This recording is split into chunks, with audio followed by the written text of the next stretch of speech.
It'll all come together like the perfect storm for the teaching community. There'll be budget cuts and job losses under the new Abbott government, and at the same time you'll be a little bit better off and yet a little more worse off under the new proposed funding model, says David Axworthy.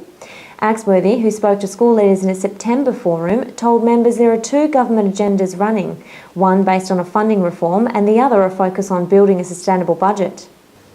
Another agenda that is interwoven with this, and that's an agenda about budgets.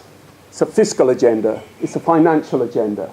With a projection of an extra 8,000 to 10,000 kids in our schools next year, it's still expected that teaching staff numbers will remain the same for 2014. But SSTU executive member Bruce Banyard said there will be a huge impact on new graduates with the new staffing changes. By moving to the country, you're going to be saying you want to go there for a long time. He said graduates will be seeking relief positions in metro schools rather than applying for country positions. Banyard says these graduates will only gain permanency to the school they are attached to, and for some, that may mean a long service spent in a remote school. The department's statewide planning director, Kim Ward, and his team took the floor to answer questions around training needs, switch employment opportunities, graduate positions and staffing.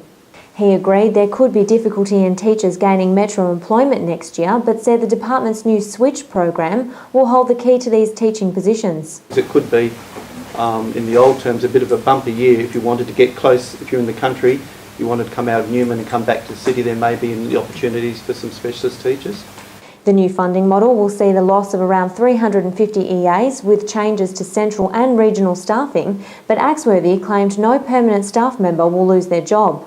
Whilst the new funding model will be driven by the learning needs of students, many were saddened to hear about the imminent funding cuts to some of their most valuable programs. Concerns about funding and job security during one of the most critical times in education are weighing heavily on teachers and school leaders.